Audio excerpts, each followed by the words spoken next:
Well, hi, Danni. Hi. How are you?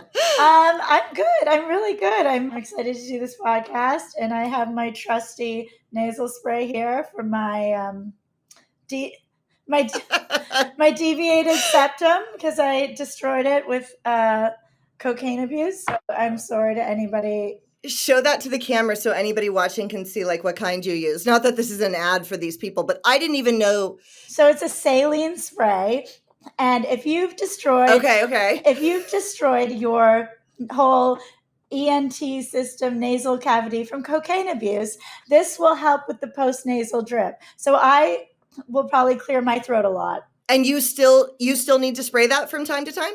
Oh yeah, it's in my purse, baby. Okay. This goes around with Okay. me. I am waiting to get a surgery to correct a deviated septum, to correct everything.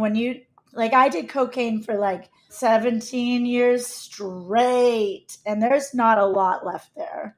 Oh shit. Yeah. 17 years straight, like daily? No, Close? in the beginning it was normal party girl stuff. And then around 27, yeah, but we'll get into all that. But can you move your nose like back and forth? You know what is so crazy? I have this group thread. You know all the girls that went to DopeyCon? Mm-hmm. We have a group thread. Yeah. And the other day, one of them sent a video asking that exact same thing and was like, y'all, can you do this? And it was pushed all the way flat to her face on both sides. Yeah. Oh. But mine, so I started shooting up. I started using needles. So I snorted Coke for like 6 years, but not straight. You wanted downers. Maybe 3 nights a week. Okay. Only 3 nights. Well, no, I shot meth too. Oh. Yeah. No, because I shot meth too. My preference was to shoot meth. But I used needles and smoked heroin and meth, I think, more than I ended up snorting. Yeah. So I don't think I have a ton of cartilage issues. I also was a broke ass drug addict. So like I only ever had enough money for maybe a gram, usually only a half a gram. And I was not good at, and I think you were better at this than I was, just from what I've listened to. I was not good at like working dudes for dope. I was very bad at it. Like I couldn't do it. And so I would just pay cash and leave. Yeah. I didn't work dudes for dope as much as I took thousands from my parents. Okay. And just led a double life. Okay. So like I am in the middle of paying back one of the biggest financial amends of my life to my parents. Well, because I could manipulate the shit out of them for money, as a lot of us addicts do. Yeah. I couldn't get my parents for hardly anything, man. They were hip to my shit pretty early. And like my dad doesn't live here. He lives in Georgia, and I couldn't get anything from him. Like my husband owes his mom, I mean, it's $100,000 or more. All I got from my dad my whole life was $150. That's it. And from my mom, I took $60 twice. And both times she was like, hey, where's that money? You know what I mean? She knew like right away. So it just wasn't my thing. I wasn't able to do it, but I would have. I'm not above it. I would have. Oh, I would have taken from anyone. But like, I think what mine was is my mom was alcoholic until I was 17. So I was a really chaotic. I think it was guilt from then on out, because then it was like, give you money and that makes up for the way you were raised. And then, but what does an 18-year-old girl because I'm from rural Canada, what does an 18-year-old girl need $2,000 a month going to like a small town university? What, that has nothing else in the town. What else are you going to spend that money on? Yeah. So I just got like, I was just cocaine. And everybody always accuses me online. They go, oh, you're so rich. No, like I just would hustle my parents out of their hard-earned money. Yeah. Like it's just, and to this day, it's just like embarrassing. You're in your mid-30s and like you're still, you fucked up your whole life financially. So I'm still dependent on them to an extent. So mid-30s, you have plenty of time to get your credit together, to make money, to make your dream a reality. I just got my credit up, and I'm older than you. I just got my credit up finally, and it actually didn't take that long. So I've been sober 10 years, but I didn't start working on that until about 7 months ago. I got a Discover card that lets you put money up front. And just having that, and then I signed up for the service where my rent that I pay monthly gets reported to a credit agency. I went from no credit to a 750 in like 7 months. So, and I didn't try. Yeah, dude. And I never even tried because I didn't know it would go that quickly. Yeah. Now, what I will say is I have no debt on my record because it was so long ago, it all fell off. I didn't pay it. It just all fell off eventually. So it's easier than you think, and you'll definitely get ahead. But I want to talk about that, what you just said about your mom and being an alcoholic, because one of the coolest things I think about your story is that you were like this prodigious flute player when you were a kid. So talk to me about growing up and playing the flute. I want to hear about it. I was you hear it all the time in the rooms or in recovery, like I was a gifted child, and I hate the word potential so much, but it's like, I had so much potential. I played the flute. I was the number one flute player. I was cripplingly shy. I was so sensitive. I was born like the most highly sensitive. I still am. And being on social media is just like horrific for a highly sensitive person. It sucks. Yeah. Yeah.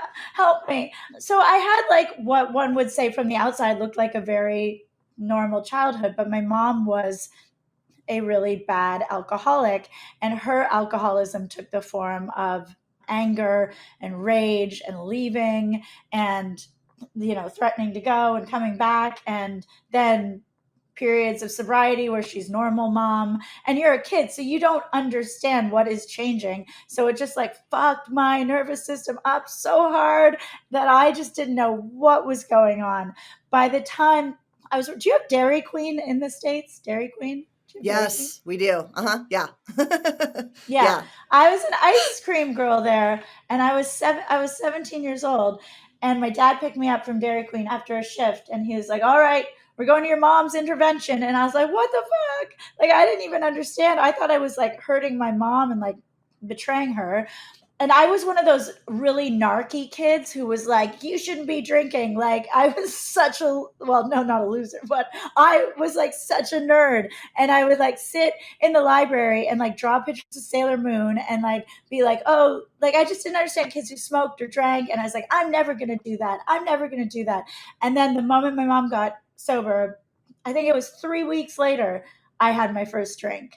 And I took to it like a duck to water.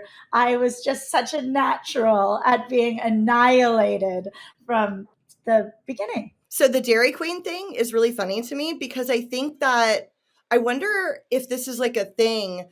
Hot girls work at Dairy Queen like a lot. Like, Holly Madison, she was one of the girls next door on the Playboy Bunny on the Playboy show. I love her. She worked at Dairy Queen. Yeah. Did you ever watch 90210, Beverly Hills 90210? I'm a little bit younger than for that, but I do know of it. You know of it. The blonde Kelly Taylor, the beautiful actress. That actress worked at a Dairy Queen in like Idaho, and that's how she got discovered. So I wonder if that's like a thing. I did not get discovered. Okay. Hot girls work at Dairy Queen. I was in the most rural part of Canada. I don't think anybody was being discovered where I'm All right, from. Okay. So the flute, I want... You're really in on this flute. Well, for 2 reasons. One, you shared that your mom would like throw your flute out the window. It was a way to control you and criticize you. And I think that that's interesting. Will you share a little bit about some of that? Yeah, because I was supposed to practice all the time. And Mom... Do you know why I feel so bad? Because after I told this story on that last podcast, my mom was like, because my mom is sober and she's my best friend now. She's like, Danni, that flute story really makes me seem crazy. And I was like, I know, it's bad. And so, do you want to take it out? No, leave it. We don't have to share it. No, I'll share it. Okay. No, I don't care. She's just like, oh my God, it makes me look crazy. But it's also just a sign of her alcoholism. It's like, so she would throw it on the lawn. She would use it as a tool. She'd be angry if I didn't practice. And then I do have to correct a misstatement I made because she was like, Danielle, you have to correct that. Because I said that she put my flute in the oven and turned on the oven. But the real story is that the flute was hidden in the oven because we were on a vacation to Florida. And when we came back, Mom turned on the oven to cook something, and the flute got cooked. Oh. So it wasn't that she was this crazy. Okay. I know, because then when I told this story, but it's good to correct it on this podcast. Okay. She'd be very happy. Mom, I know you didn't try to bake the flute in the oven. I know you didn't try to bake the flute in the oven. That's awesome. And like, Danielle. How long has she been sober now? Let's give her credit for being sober for so long. How long has she been sober? Okay, how old am I? So I think she's been sober less than 20 years. A long time, though. Yeah, long time. 18 years, 17 years. Okay. Long time. Okay. A long time. So congratulations, Mom, on getting sober. So we'll add that in. And the other reason I wanted to ask about the flute is you said something that like really surprised me, which was the reason you stopped playing is because you got your lips done. Did you know that would happen? I think I was being kind of a fucking idiot. I got braces and then I got my lips done. Okay. And then, so I can't actually really play the flute anymore. Okay. Because like I'm 70% plastic. I'm 70% plastic. Like one time I was drunk and I fell into a recycling bin and somebody just said, "That's where the plastic goes." And I was like, yeah, that's fair. But like, I love that you own that part of your story. I stopped playing, yeah. So I did stop playing, and it's sad because, you know, if we can't play this game as like drug addicts and alcoholics. Like, what if game? What if I didn't, turn to massive amounts of cocaine? Where would I be? Would I be playing in the symphony? But I don't even think I would have liked that lifestyle. Right. It was very strict, and I got more rebellious as I went on. But, I do think about going back to music, but I don't think maybe the trumpet. I think that's what a girl said on a podcast. And my lips kind of look like a trumpet. But if it came down to choosing between my lip filler and the flute, motherfucker, I'm going to choose the lip filler every day. Dude, I totally understand that. And I'm pretty upfront about that stuff too. Like I was talking to somebody on a Zoom once, and it was a guy, and he was like, "Are those your real lashes?" And I was like, "No, they're extensions." Like I have no problem admitting any of that stuff. People on Instagram, it's always men, and they always write, "Oh, she got clean and sober, but looks like she's addicted to filler and Botox now." And my response to them is like, Botox and filler doesn't make me like destroy my family and lose my job and like sleep with random men and like, put straws up my nose. Like let me have one thing, guys. Right. I am sure they come for you harder because you are this like blonde bombshell, right? That's just facts. And so people are going to come for you. Do you know what I mean? They are. The thing that's not fair. The thing that's really annoying is that, okay, when I started my Instagram, I thought that influencer culture was dumb as fuck. And I did too. To a degree do. Halls, get ready with me. Like it's just I was a deadbeat drug. I was a cokehead. I just didn't care. So when I started sharing, it was actually supposed to be like subverting the idea of the classic influencer talking about drug addiction and like melding like that, kind of using those same colors and dresses and stuff, but to talk about drug addiction. That's what it was.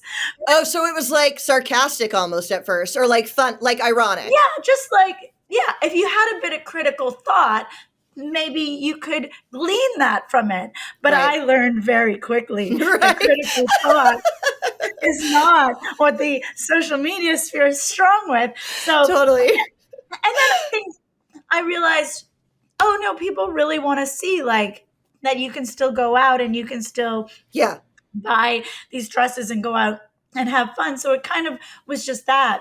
And then I realized I had just kind of painted myself into a little box because I was just like, okay, put on a dress and do a twirl and that. And so Instagram is so weird. And I'm frequently like, am I doing this right? Am I hurting people? Am I helping people? And people just like assume the worst. We'll get to all the social media stuff because I want to get to that part of your life. But we'll back up to, so your mom did not bake your flute, which is good. No. Right after she gets sober, you have your first drink. Tell me the story of that. Where were you? How did that happen?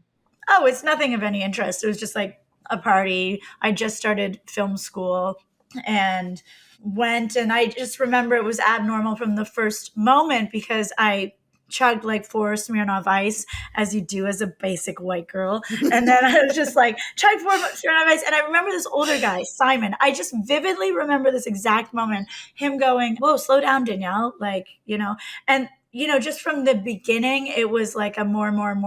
There wasn't any like slow introduction to alcohol for me. It was just off to the races. And then when I started like university, like actual, because this was like a film school, community college, when I started actual university, like the very first week, I'd just come back from a trip to California actually. And some of the girls were like, hey, we heard you were living in California. I was there for like a month. They're like, so you must have done coke.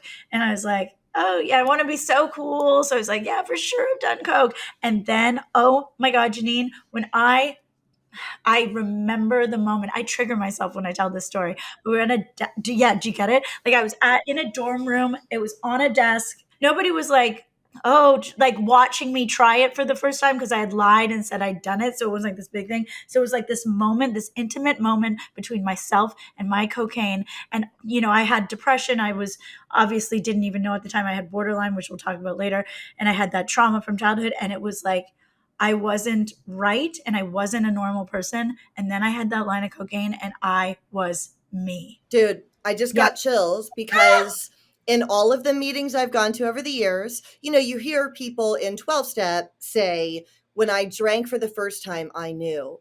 And everybody relates. I didn't feel that way with alcohol, but dude, I did with cocaine. Same thing. I was depressed. My parents had split up in this like awful divorce and I was so sad and I had been sad for a long time. And I was bartending and I did a line of coke at the bar and I immediately was like, oh my God, my thought was, oh, I can do this. I can't do life the other way, but I can do life like this. And I remember trying to make myself feel sad and it wouldn't work. I was like trying to think of something about like my parents' divorce that would make me sad and it wouldn't register. Yeah. And that is how I felt with cocaine. And I didn't feel that way with anything else, like the heroin, maybe meth, I guess a little, but cocaine in particular hit me that exact same way. Yep. Yes. And that was really like, that was my first love. Was coke. Oh, more than anything else. I say to this day, I said to some UK trash newspaper like a year ago, cocaine was and remains the love of my life. But that love of my life is trying to kill me. Well, my brain is trying to kill me. But that cocaine now in the beginning, it was fun. I'm not going to lie. It was great. And when it turned on me, it's like the last time I did it during my relapse, there was not a moment of that glistening fun time. Okay. It was just, I need to be alone in a room. I need to lock the doors. I need to see if my nose is collapsing. I need to sit there and feel lonely and empty. There was not a minute of being out because at that time, it turned on me so much. It just made me paranoid instantly and anxious. Okay. And then you're always like, I like the name of your podcast. And obviously everybody says what like chasing. Is it, I've never done heroin. Is it like you want to like have it feel like the first time? Is that what the chasing? No. So you get sick if you don't do it. So you get really sick. So for me, so that's the idea of like the chasing, but then, and this is another place where intellectually there's sometimes a bit of a gap. I don't want to sound like an asshole, but the number of people that see my podcast name and think I mean chasing heroin, like the drug, not heroin with an E. Oh, there's an E on it. Oh, I'm an idiot. I'm one of the idiots. Oh no, bro, I'm one of the idiots. Danielle, I watched your face as I started to say that. I watched your face and I was like, oh no, I'm saying it right. And she's like, okay, but if you had noticed, I am an idiot. No, you're not an idiot. But if you had noticed the E, which you didn't, if you just heard the name, it sounds like heroin. But so basically the name of my show means this. Chasing heroin took me into the best version of myself. So I didn't just chase the drugs. I ended up finding like my most authentic version of me through my addiction and subsequent recovery. It was like the best thing about me. That's where I came up with the name. I like but the a name. lot of people also will say to me online, like, oh, like, are you just chasing drugs? And I'm like, dude, that, you know what? But it's like, it's pointless to even explain. Right. Yeah. I knew it was more than that. But the reason I liked heroin actually is because it felt like cocaine, but I could sleep. So I got that like euphoric feeling and I got some energy. but then I could sleep. That's actually why I got strung out in the first place. I'm not someone that enjoyed like the nod. It was actually, it finally took me back to my love of coke because I had pretty much done cocaine by then. I'd stopped doing cocaine because it had just gotten so bad, the come downs the next day. I still drank, but I really missed coke. And when I found heroin, it was very similar to cocaine, to the feeling. So how old were you when you did coke for the first time at that I was party? 19. I was 19. Yeah, I was 19 and I was share this like, I've had lifelong friends who were at that university with me who partied and did coke sometimes. And I know people who still do it, the occasional weekend. But as an addict from day one, because it wasn't even 3 weeks before like I had to know I had it on me. And like if people were like, oh, I'd be like, oh, I need to call, I need to get coke before the party, whatever. People be like, oh, there'll be some there, there'll be some there. Like, no, no, no, no, no, no, no, no. Oh, I'm not asking people for the occasional line. Right. I must control it. Yes. Because it controls me, which I totally. Totally. Yeah. Do you stay in school for the next few years? Like, what does that look like for you educationally? Well, I was crushing it. I hate it. Sounds so dumb. I am very like academically smart. So a lot of people are with addiction. So with the alcohol, it was okay because I didn't get hangovers back then. So I just get up and do the classes, whatever. Enter cocaine, I made a new best friend who was also a cocaine addict. And it was like, I went from like top student to like failing every class. But then I had a reputation. It was a small fucking private like university up here in Canada. I had a terrible reputation. People would call me and ask me where to get coke for the night out. I started crushing up my sleeping pills, or not sleeping pills, like just like Celexa, citalopram, SSRIs. I started crushing those up and selling those as cocaine because everybody just assumed I had cocaine on me. So then I would take their money and buy the actual cocaine. But the school only had 2 bars, so it was always easy to hunt me down and find me. People would kick the shit out of me. They would actually like hit you? Oh God, I've been assaulted. Yes, many times. For that? For selling fake coke? Yes. Oh my God. Yes. Yes. Oh my God. And I was mouthy. I was the mouthiest little asshole because I remember people were confronting me in like a pizza shop, and I said, "Oh, I was a total fucking nut job. I was so mean, and I said something nasty back to them, and they just all jumped on me. And I had extensions back then, but it was like the Jessica Simpson clip-in extensions. Do you remember those? Yeah. Yeah. And they like ripped it out. And then of course, Facebook, they wrote, I took out Danny's weft, and like I screenshot. Everything was a nightmare all the time. Yeah. It was chaos. Yeah. When I got arrested for the first time, I had clip-in extensions in, and they made me take them out in jail. And so when I left jail the next day, they put my extensions in a property bag. And so I was standing outside the jail with my hair in a bag. Iconic. And it was that's like, iconic. I was like, this is like the most white trash moment of my entire life. No. I can't believe I'm holding my hair extensions in a bag. But you're right. It is iconic. That's like some Lindsay Lohan shit, right? You're right, actually. Yeah, she was my fucking idol. I'm rewriting that memory from white trash to fucking iconic. That's funny. And it was a DUI. Yeah. It wasn't even that big of a deal. It wasn't like robbery or something, which I got. I had really good luck because they would let me, and it's so like, it's obviously white privilege and pretty privilege. I've been thrown in the back of a cop car more times than I can count for a DUI back then. And then the officers would give me a stern talking to and go, well, we don't want to ruin your life, miss. And like, let me out the car. That never happened to me. Okay. That never happened to me. In fact, I remember I was in the back of a car for a DUI, my first arrest, and it was a female cop. And I was in the back and I was like, you're ruining my life. You know that, right? And she said, I'm not the one who drank and drive. You ruined your life. Yeah, it's fair. And I was so annoyed. Of course it's fair. That's absolutely accurate. But I was like, I was so annoyed when she said that. I was like, whatever. Yeah, whatever. I know. So were you already in school because the other like really fascinating things about you to me is that your degree is museum studies. I know. And so, like I said, you're like this Playboy bombshell who likes museums. What? Yeah. So how did that happen? Nobody knows. I don't know how to explain it. This is why I've been always like really important for women to know, or like the judging a book by its cover. Okay, totally. I like this aesthetic of fake blonde hair and big boobs, and I love that aesthetic. And then I also love the quiet of museums. And I know what that came from is when I was a little girl and the home was really chaotic. I loved museums because they were so quiet and they're so peaceful. And it was like, I've said on my Instagram before that museums are like holy places to me. We didn't go to church or anything, but it was quiet. And I also hate kids. I don't, okay. No, I do too. And museums, you're allowed to yell at children for being loud. That's awesome.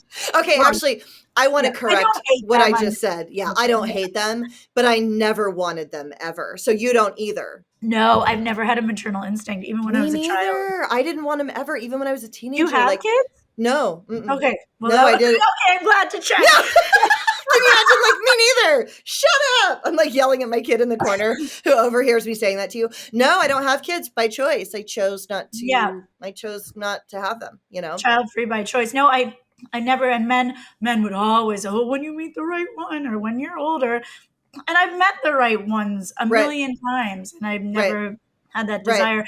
But I also think I have a theory that it stopped myself from needing to grow up faster, because a lot of women, a lot of women are like, I need to find the man, settle down so we can have the kids in the family. Yeah. But I had no desire for any of that stuff. So I didn't care that I was in my early 30s, just still traveling and doing coke and not having any responsibilities, because I didn't feel that need to be a mother. Or you would have just had the kids and been drinking and doing drugs anyways and like exactly left. Yeah. That's what I would have done. Like, I have no illusions that I would have had a kid and then like reformed my life. I don't think I would have, especially like in the later years when I was homeless using. I would have just been a junkie mom who like my mom was raising my kid. I mean, like that's like what would have happened.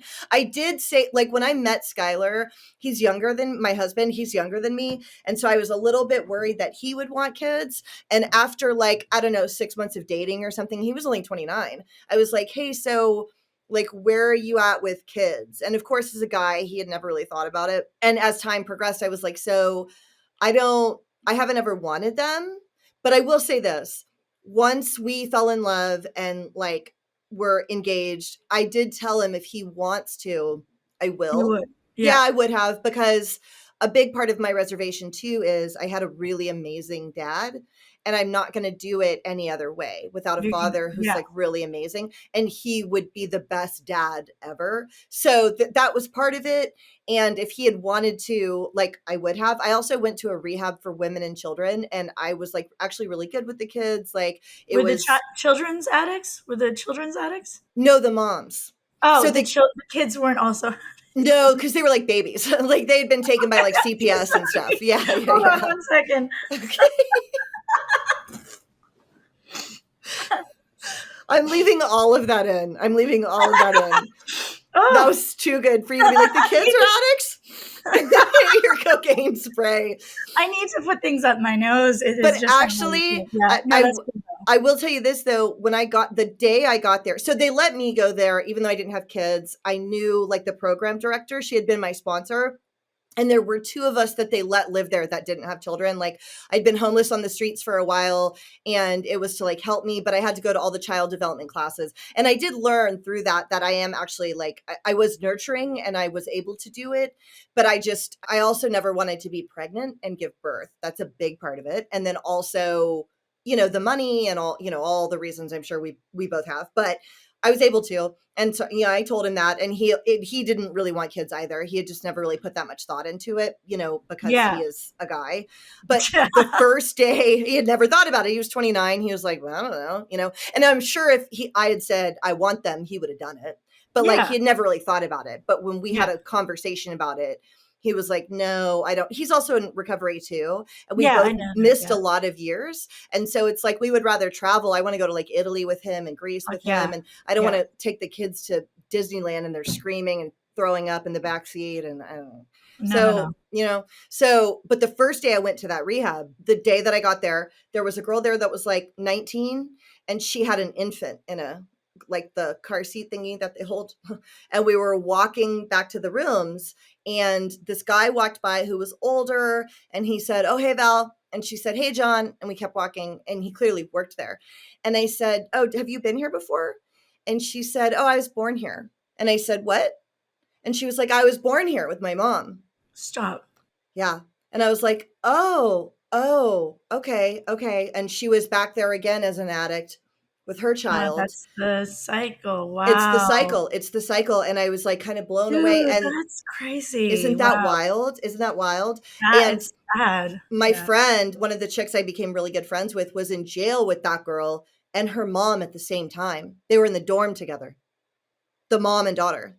Yeah, I mean, it's everybody who's an addict can have that same bottom. Of course. I would have been homeless on the streets if I didn't have my parents always upping my bottom. Like I never got that because of the money. So it's like, but there's nothing different between me and those girls who were born there. It's just social. It's what you were born into, and it's not it's not anybody's fault. Yeah. So from cocaine. What age do you get sober the first time? I know you recently relapsed. How old were you that first time? Oh, I did like 3 different rehabs. There was like a lot. Yeah. There's rehabs, there's detoxes, all from in my whole 20s. My whole 20s was just a swirling vortex of hospitals, detox, rehabs, a little bit of sobriety to get my degrees. Like I was doing my master's in museum studies. Oh, that's right. I'm sorry. I actually cut you off. I want to go back to that. Talk to me about museum studies and choosing that as your career. Sorry. I don't know. I think I was just like, I was into museums and my brain hadn't developed because of all the cocaine. So I was just like, oh, this is a thing. But then I fell in love with it. And there's nothing I love more than being in a museum. And it's honestly, it's the only place where my brain feels really calm because otherwise, as you know, with addiction, our brains are just going a million miles a minute. So I was like trying to make this career in museums, but then I would relapse, or didn't even call it a relapse back then because I would just like, go out on a tear, and I didn't have any control over my emotions back then because I had borderline that I treated with cocaine. And so it was just like at work, I had such a problem with authority. And so I would just blow up and leave jobs and cause problems all the time. And I was a tour guide at a museum and I was always hungover and I was always giving tours. And then, so I was like, oh, you know what? I could give these tours better if I did cocaine. So then I would like get high in a museum in the middle of the day and give tours. And listen, those tours slammed. I'm not going to lie. They brought tears to the eyes of everybody around, but I was just a fucking mess. I'd get fired and I'd get human resources. And then because I never thought I was doing anything wrong, I would fight these things, and everything in my life was a fight. I fought people and rules, and I had no awareness of the person I had become, which was a total fucking nightmare. And that's the only way to put it, a nightmare. So when is the first time you think, I have a problem, I should go to rehab? Like, what is the first rehab or detox situation? How do you get there? So I was 27. It was St. Patrick's Day morning. I don't know if you can relate to this. We always talk about this in recovery with my friends here, but like when there's the big event you're excited for, but you get fucked up the like 2 days or the night before and ruin the whole event. Yeah. I did that all the time because listen, here's what would happen. I had to make sure I had Coke. So I would buy it the night before because I didn't want the guy to be out. But then I would do it that night and ruin the holiday. You're actually the only other person I've ever heard say that. Maybe, I'm sure it's common, but I don't think ever heard somebody else say that. I did that all the time. Oh my God. I would plan these amazing winter parties for friends and family and like be like, okay, I have to get up early and do the grocery shop. But I would get the cocaine before because I'd be panicking. And then I'd be like, I'll just have like 1 glass of wine and I'll just have a bump. Yep. Me too. And then I'd wake up and it would be like an hour before the party. There's no food. So I was like, I would ruin everything. Why are we talking about this? St. Patrick's Day. You went to detox for the first time or rehab. Sorry, my little druggy brain. So yeah, I woke up we had pre-partied the St. Patrick's Day party the day before. And then we were going to start again, me and my best friend. We'll call her Laura. Laura and I did everything together. We are no longer friends. And so we had pre-gamed so hard. And she was like, it was like 10 a.m. She's like, do you want to crack this open? And I had this, what I would say the first little glimmer of a spiritual experience where I finally saw my life from the outside. I remember the night before I'd thrown up in the dresser drawer next to me. And I just was like there. And at this time I had dropped out of my master's program and I was living back in Nova Scotia because I was dating my college professor. Oh, sure. And it was just like, sure. How it is. And I just looked and I saw my life and I was like, oh, this is not normal. And I went to Laura and I walked in and I just looked at her and I went, Laura, I think I'm an alcoholic and I think you are too. And I'm going to go to a meeting.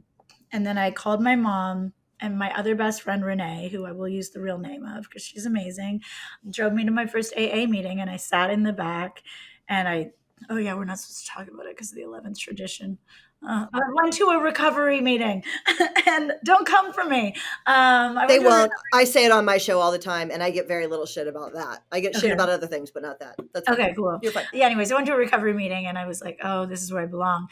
And I think I was sober for about 6 months and I finished my master's degree. And then the day I graduated, I was like, well, I got that done. So time to party again. And then I think I ended up in a rehab a few months later. And yeah, because that first time I just kind of did sobriety on my own and I got like 6 months. Then after my master's, I relapsed. I went to my first treatment center and I did the smartest thing you should do there is you should get a boyfriend that's a heroin addict. Oh, yeah. Yeah. And hey, listen. They're the funniest, coolest ones in the joint. They are. Mine was still actively using heroin. Of course. I guarantee you he was the funniest, coolest, smartest guy in the place, right? The heroin addict guys are the funniest, coolest, smartest. They are. You know what? They're very easy to fall in love with. So we left rehab together, as you should not do. And I said to myself, how could I do the best recovery possible? I should move him into my apartment right now. Sure. So we moved in and I had no idea. I was such a sheltered little privileged girl. I had no idea about crack. I had no idea about heroin. And then I hadn't relapsed at this point. I was working. I came home one night and I found a burnt spoon under the sink. What is that from? Heroin? Yeah, drawing up a shot or meth or something you're shooting into a needle. Yeah. So I was like, what is this spoon doing in the bathroom? And why is it burned? I don't know. He had some excuse. And then I ended up relapsing, within a week. And that night of the first relapse, he was like, hey, do you want to try heroin? And probably the only smart decision in my whole goddamn life, because he was there and I tied up his arm. He asked me to, and it was like, this little cocaine. I thought it was paracetamol. I'd never seen it. It's creepy. And I saw it. Yeah. And he wanted more because I had money and he didn't. He wanted more than anything for me to be hooked with him. I think this is the smart. And like, I feel so bad for heroin addicts and I'm not shaming them. No drug is worse than the other. But it was like the smartest thing I ever did was not do heroin that night. What made you say no? Do you know? I don't know. Because I loved cocaine so much. Yeah. I just didn't want to cheat on my dearest love.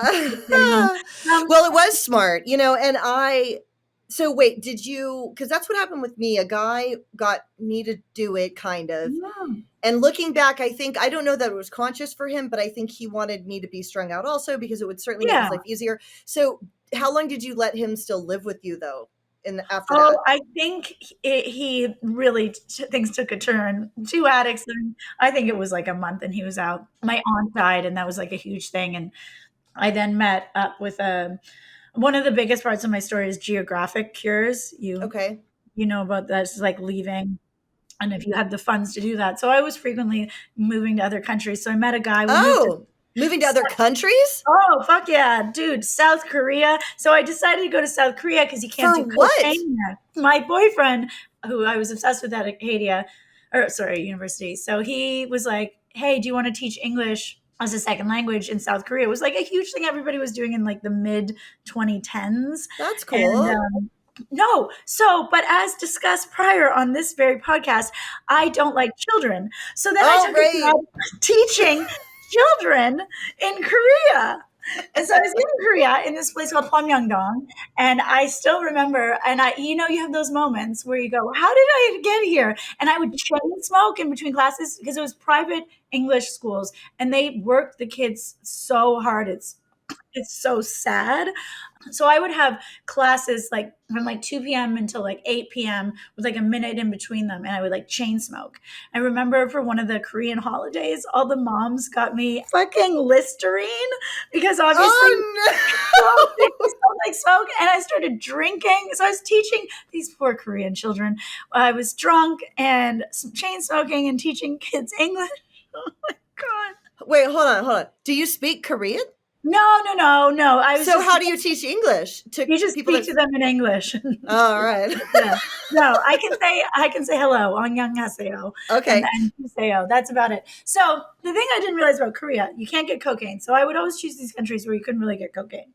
What I didn't realize about Korea is that huge alcohol problem. I really didn't even like drinking. They call it, I don't want to misspeak, but I believe it's called like the land of the morning calm, which refers to like everybody's hungover because business meetings, it all revolves around rice wine at this stuff.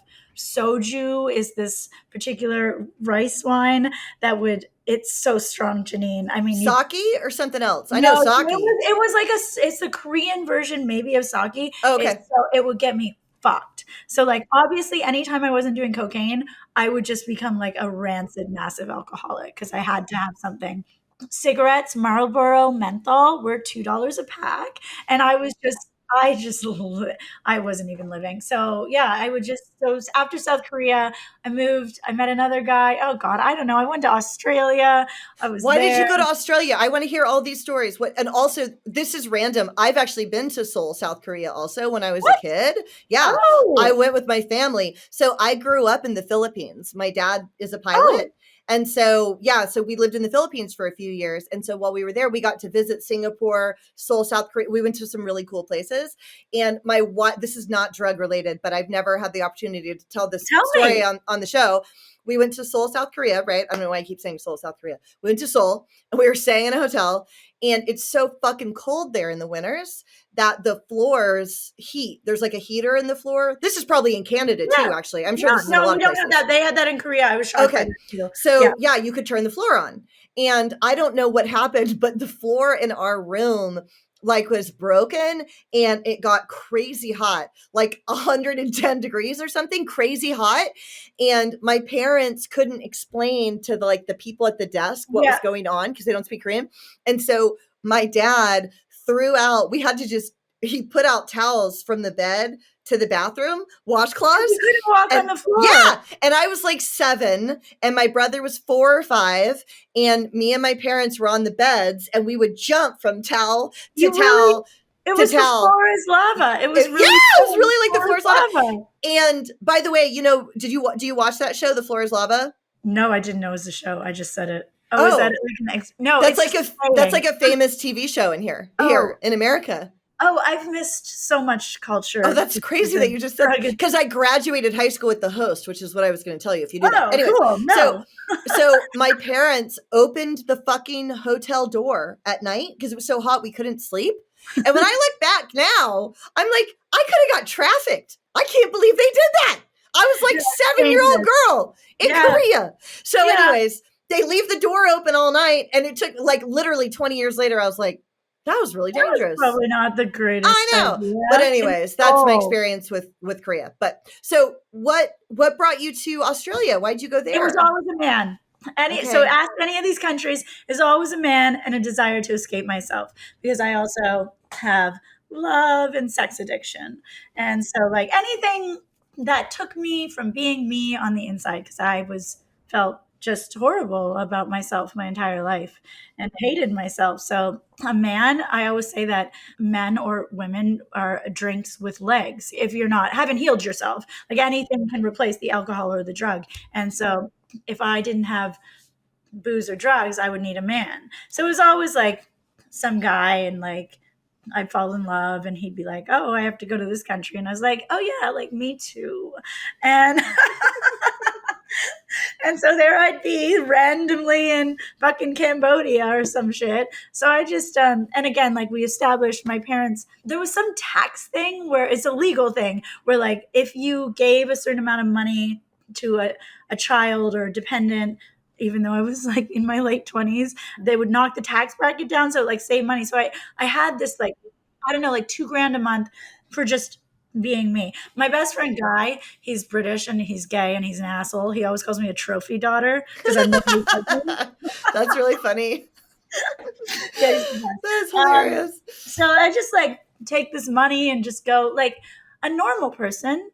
God, I can't play the what ifs about all the money I wasted. Like, what if I put that in a bank? Would I own a house now? Probably. Probably. If I didn't have a broken brain that was trying to kill me. So it's not broken.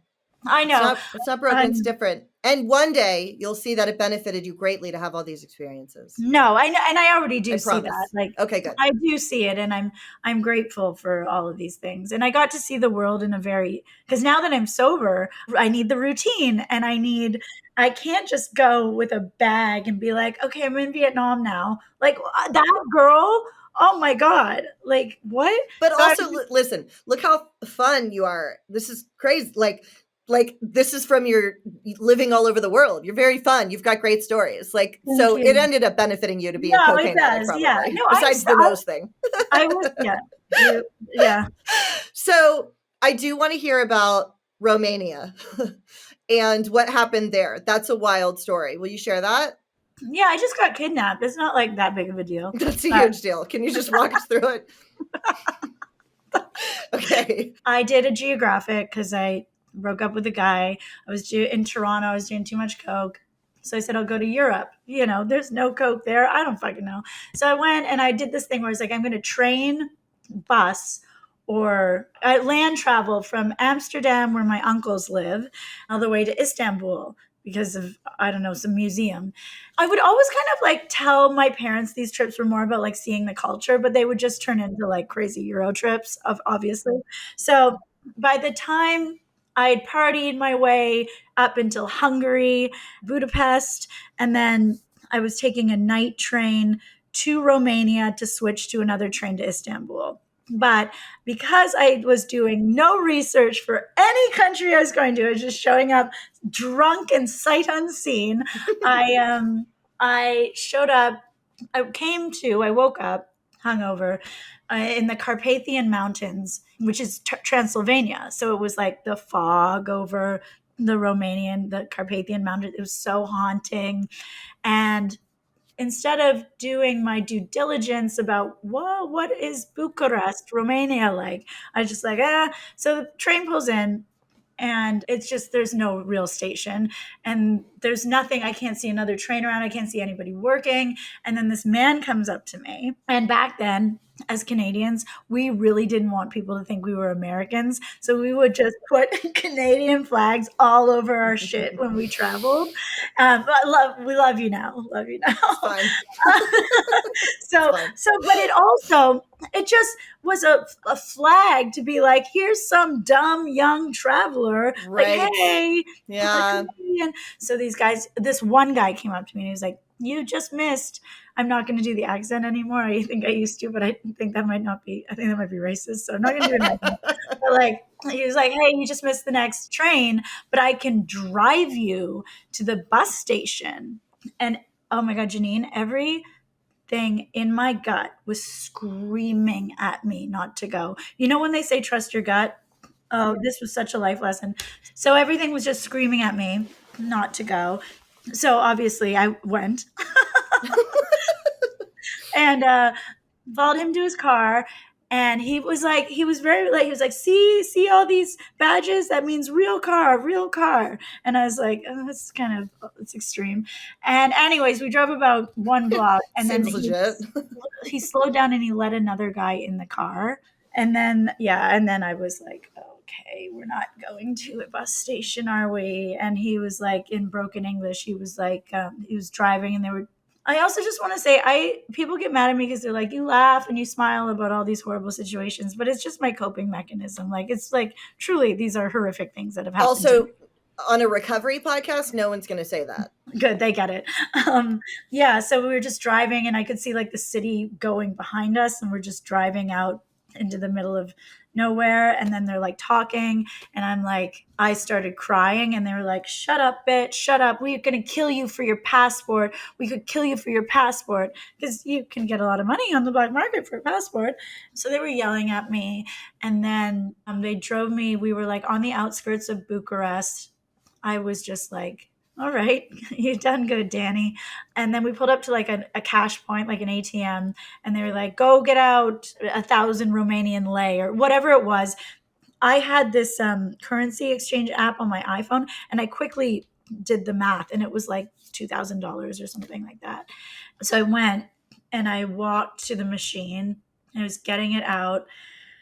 And then I always tell this story because it's like the best and worst of humanity in one.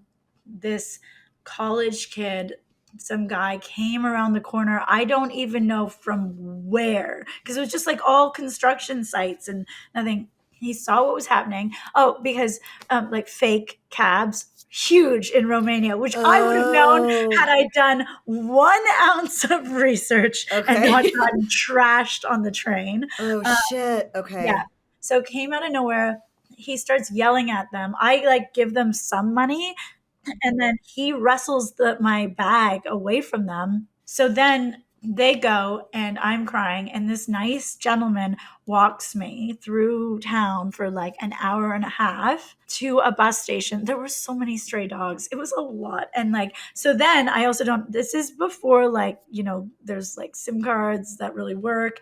So I haven't been able to get in touch with my mom. So your phone isn't able to text anybody or anything? No. It was like when you would travel, you just connect to Wi-Fi. Okay. So the second part of this story that is like really beautiful is that, so I get on this bus, and it was just a bus, but there was a smoking and non-smoking section on the bus.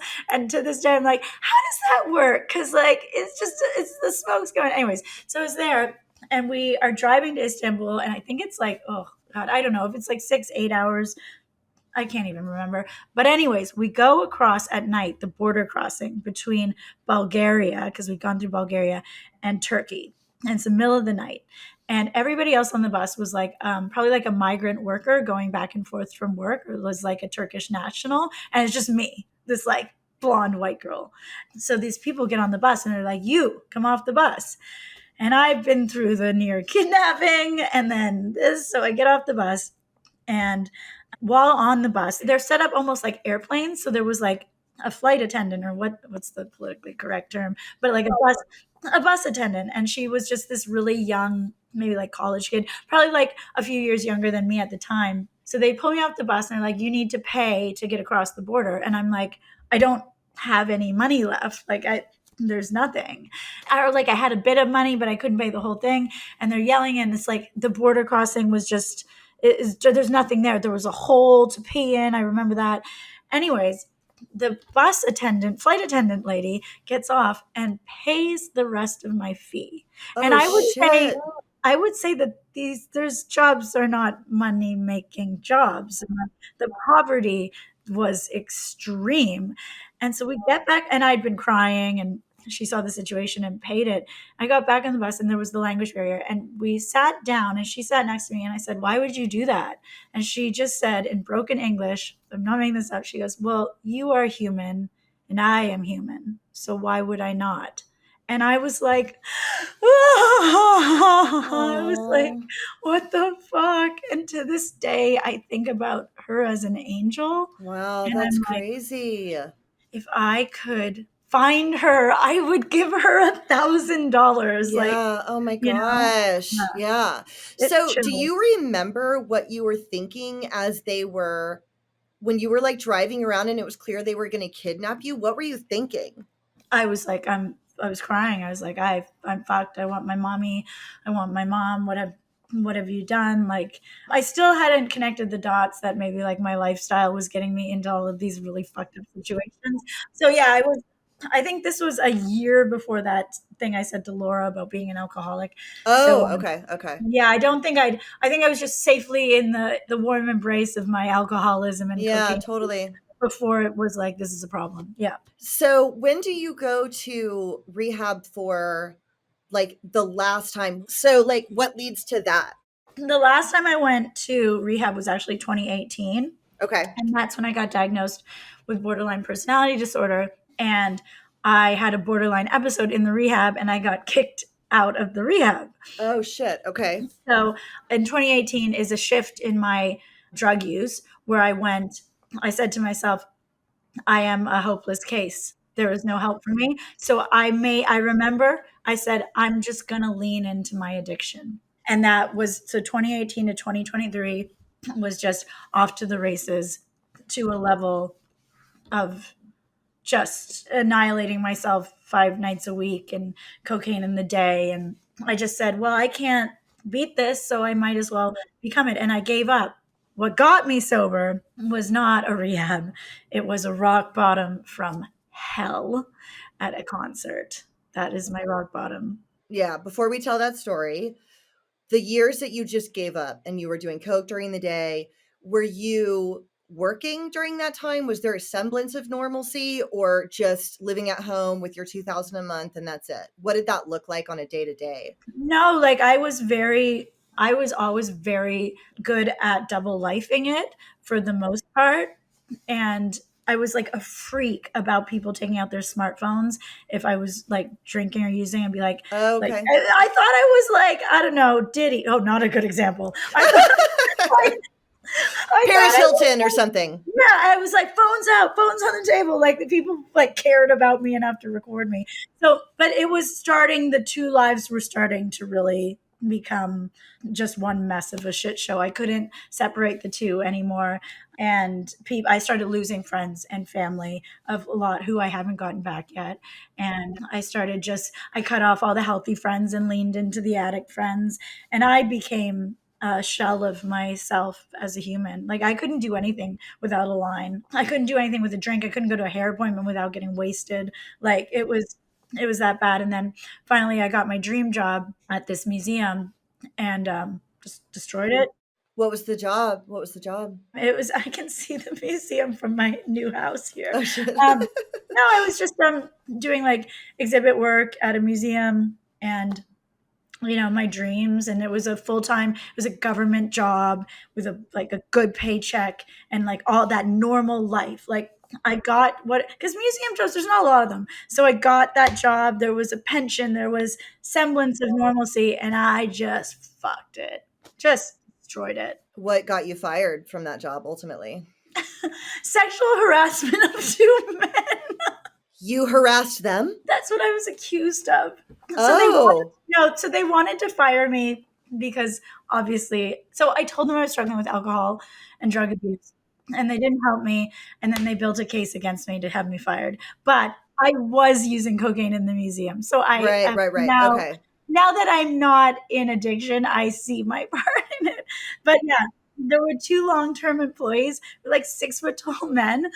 And the management got them to say that I was like inappropriately flirting with them because I left a squirrel emoji on one of their Instagrams. So they built this like massive HR case against me. Like and it nuts? just fucking destroyed me. Yeah, I don't know. Nuts. I don't know. But yeah, so yeah, there was a sexual harassment. So I was accused of sexually harassing men.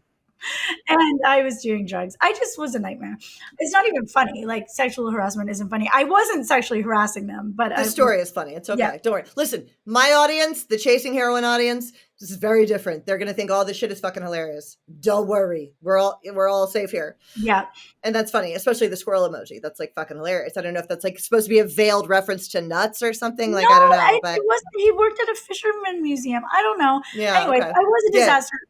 I used to blame them and be like, oh, but now since doing the steps and like being a normal fucking person who's still a bit crazy, like I now see like, oh no, I of course fire that girl. Sure, she was crazy.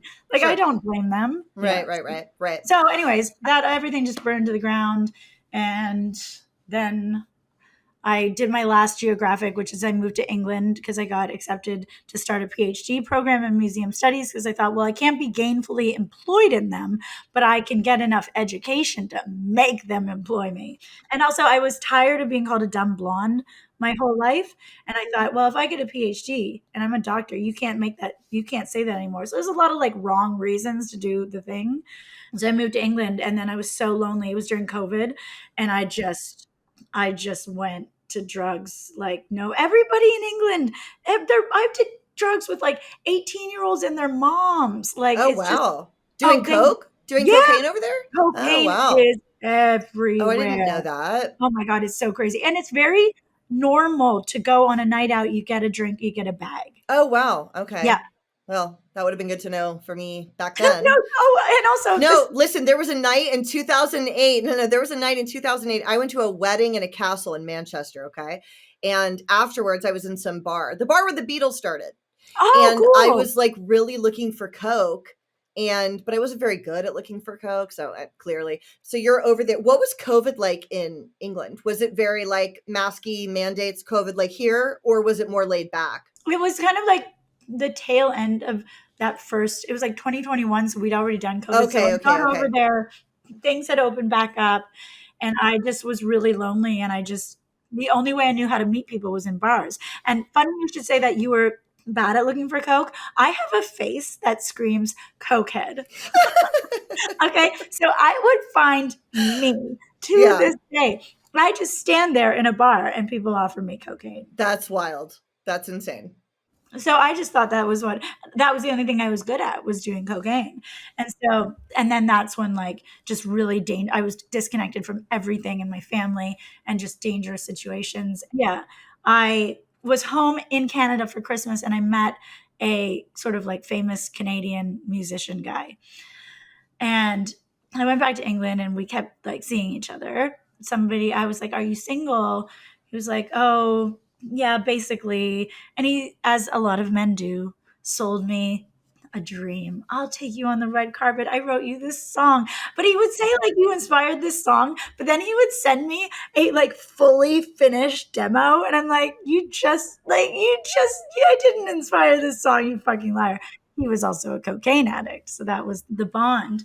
So as I became more and more a shell of myself over there, what he gave me, and like, "You're the most beautiful girl, this is the biggest connection I've ever had," what he was giving me, I thought I should drop out of my PhD program and I should go back to Canada. Even though I have a home in England, I should be with this man. The man had a 13-year partner and 2 kids. Okay. And you didn't know that? Not for the first bit. Okay. Then I called him out and he said, "Well, we're in an open relationship." And I was like, "Okay." And I don't know. Maybe I could get down. You believe what you want to believe. You believe what you want to believe. I'm into them now. I'm into them now. But I was like, I was a jealous. I was in a state where I would never be able to accept an open relationship. Anyways, so he told me it was an open relationship. And that was kind of a lie. And I kept being like, "Are you going to tell so-and-so? Are you going to tell so-and-so?" It's like, yeah, don't worry, Danny, I'm going to tell her. And then came back. Obviously, he had the family, so he couldn't really see me as much. So there was a lot of like trauma bonding, like, saying one thing and doing the, I've forgiven him. So it's like weird to retell these stories because it's okay. Yeah. So it's like, it was just a lot of trauma bonding. And then one night it was a memorial concert. So that's bad. It was a memorial concert down here for a musician who had passed away a decade ago that they do every year. I call him Billy in all my social media. So Billy was playing that show and he had said to me, "Dan, like his partner, he said, she's going to be there. I don't think you should come." I hadn't slept for 3 days because I was on cocaine. Everybody told me you shouldn't go. I said to myself, "Oh, I should definitely go to this." And I remember the day before he came over and he said, "Okay, if you're going to come, just like," oh, no, I said to him, "What do you think? I'm going to follow her to the bathroom and talk to her." So I get there and then I follow her to the bathroom. Shit. No. Yeah. Oh, and then I say, "Hey, are you in an open relationship with Billy? Blah, blah, blah." And she looked at me and she gave me a dressing down. And I said, it's the grossest fucking behavior that I would tolerate. I said something like, oh, well, I've been fucking him for the last 4 months or something. Oh, Yeah. shit. Yeah. No, it's bad. It's horrible. Like, this is what changed my life because, like, so then he takes to the stage. And we've just had this conversation. So I'm like, oh, my baby's playing. And I like Oh, run to no. no, bad. And he's there and he's singing. And all of a sudden, I just feel hands on me. And I'm just being assaulted. And I look and it's two women and they're spitting on me and scratching me and they're trying to pull me to the ground. I guess, I deserved it. But it's just no one deserves to be physically assaulted. No, I know. So he's singing my favorite song. They're beating me up. I'm there. Was it her or her friends? No, it wasn't her. And I do want to clarify this because this has been a long ongoing for a year and a half figuring it out. He actually didn't know. Just yesterday, I put up a story about getting over it, and I had 2 people message me and tell me you need to know the names of the girls, and it was the girl that I always thought it was. So I now know the names of the girls. Yeah, that happened yesterday. So yeah, but so wait, hold on. You couldn't see them, or you just didn't know her name? So I could see them, but I just didn't know the person's name. Yeah, I didn't know them. Okay. I didn't live in my hometown at this point. Okay. And I'd done all the South Korea and Australia, so I was everywhere.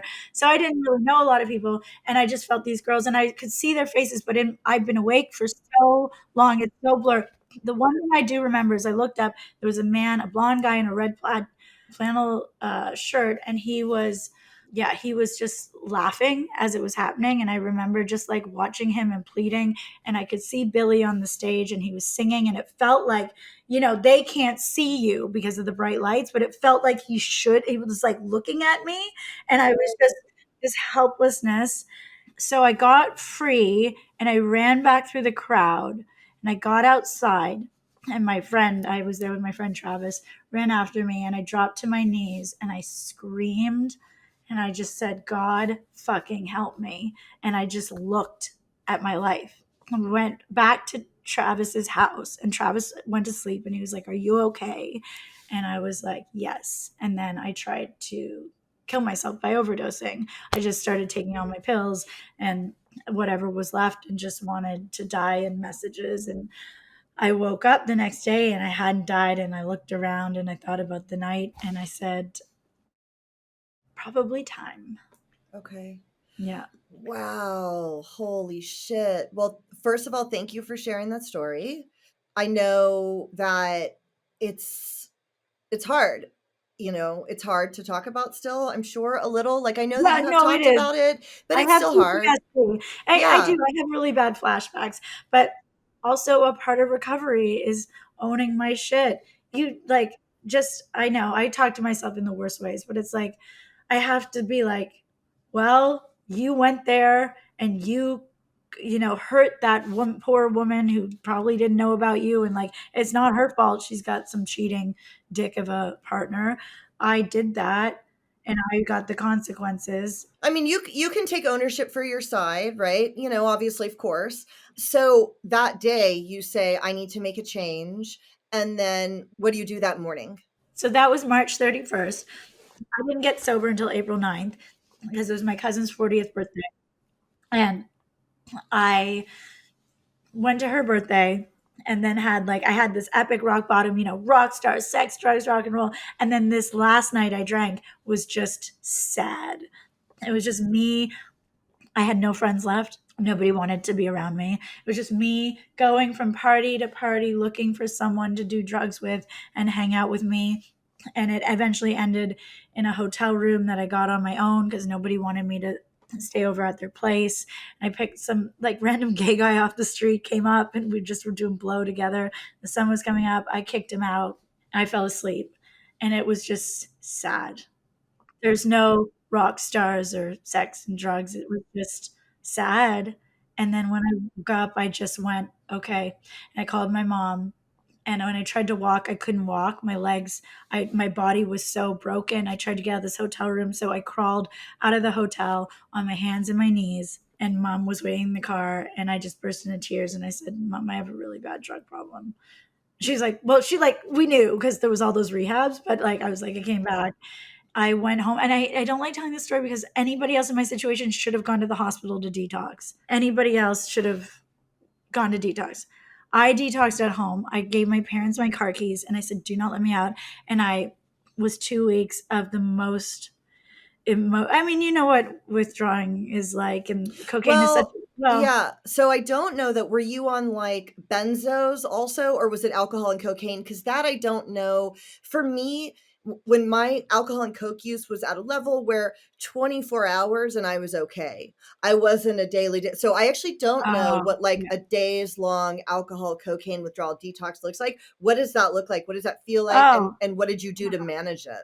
I was a lot of screaming into a carpet. It was a lot of crying. I think it's a cycle. Once the 3 days of like once the acute withdrawal passes, the psychological withdrawal from like, I would say 17, 15 years, whatever, of cocaine, the psychological withdrawal was so bad. It was the most painful thing I've ever gone through in my entire life, hands down. I remember watching, I've told the story before, that show Yellowstone. Yeah. Okay, so I've seen every single episode of that show, every single season. I couldn't tell you one person's name except for Beth, because everybody knows her name. Yeah, for sure. Because we like her. She's an alcoholic. Of course. Yeah. I couldn't tell you one single thing that happened in that show, one character's name besides Beth, or what that show is even about. But I watched the whole thing when I was withdrawing. Do you know what I mean? Yeah, totally. The next 6 months, I had post-acute withdrawal, which is something that is a topic I like to talk about a lot on my Instagram, because a lot of people don't realize that they think sobriety is going to feel like what withdrawal feels like. Right. Okay. Sure. Totally. So a lot of people get sober, and in the first 3 months, they feel fucking miserable. And I like to remind them it's actually something called post-acute withdrawal for most things, most substances, which makes you feel all those bad thoughts. And I would always relapse because I was like, well, if this is what sobriety feels like, I have no interest in this. But it really is just you're going through. So the withdrawal from the cocaine addiction, like I had, can be up to 2 years for the brain. So those first 6 months, I was just crying. I just cried and I screamed and I was angry. And I did go to another fellowship, and it just was just me there just crying. It was just, I've never felt emotional pain like that withdrawal. And I don't think I ever will again. I have a couple of questions. Did you, in the days after that concert, did you talk to Billy? Did he know what happened? Yeah. Billy knew. Billy blocked me. Oh no. Like that day, like the next day? Good morning. So yeah, he knew I was assaulted, but I don't think he knows now. He knows. Yeah, I'm sure he knows now. Right. Oh, he knows now. What is there to say about Billy? Well, we don't have to say anything about him. I'm just wondering. Was he there? No, he wasn't there. He blocked me. That's what I was wondering. All right. Okay. Do you know if they're still together? Is he still with his partner? Yeah, I mean, I talked to him last night. Oh. Okay. And they're still together. No, they are still together, and they healed that, and we are. He's really helped me with the assault.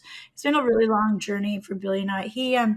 So I was 6 months sober, and I was back in England, and he was playing a concert there, and he texted me, and he told me to come to the concert. And so I saw him, and we hugged, and it was fine. But it's been a real journey. Billy and I have had a real journey. So he's like my toxic. We shouldn't speak. Yeah. Did you love him?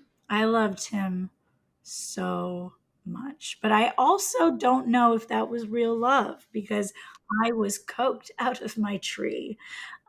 And I don't know if what I feel now is like, he's such a part of that story. It's just all this mess in my mind.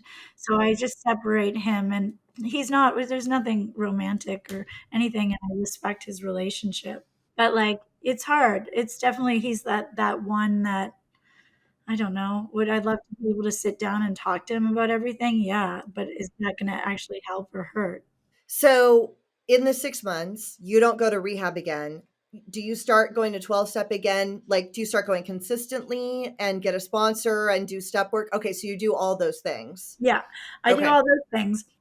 And then I start my Instagram account. And I'm still totally fucking delusional and crazy. But your Instagram account has done really well for someone that just started it 18 months ago, 2 years ago? 16 months, 17 months ago. Okay. I mean, that's amazing. Yeah. So it was an outlet for me. Yeah. And also, I wanted to make content that I wanted to see 10 years ago when I was trying to get sober the first time. Dude, that's why I started my show. My podcast was sort of like, if I could have seen it when I was in early recovery after I'd gotten off heroin, I would have loved to have seen someone like us saying that we're in recovery. In retrospect, there may have been people out there that were already saying it, because like, I know that there's a sobriety social Instagram, social media thing. I don't know if it was as prevalent back then, and I didn't have any access to that stuff, but that's exactly what I was doing also. So you start your Instagram with the goal of making content that you 10 years ago would have wanted to see. Yeah, because I thought that getting sober was totally fucking boring, and I would never have fun again. I would never dress up. I would never go to dinners again. So I wanted to make content that showed you could still do all those things. You could still go to a bar and take thirst traps in your skanky little clothes. Yeah. And you can just do it sober. You can do it all sober. Yeah, and totally. So that was my thing. Like, you can still go out to dinners. You can still have fun. And then it became very natural to me. Like, it's so natural. I couldn't even speak to people without a drink before. Like, I couldn't even function. So now to even be sitting here talking to you and be completely sober, not thinking about a drink, is just crazy, because I would just, yeah.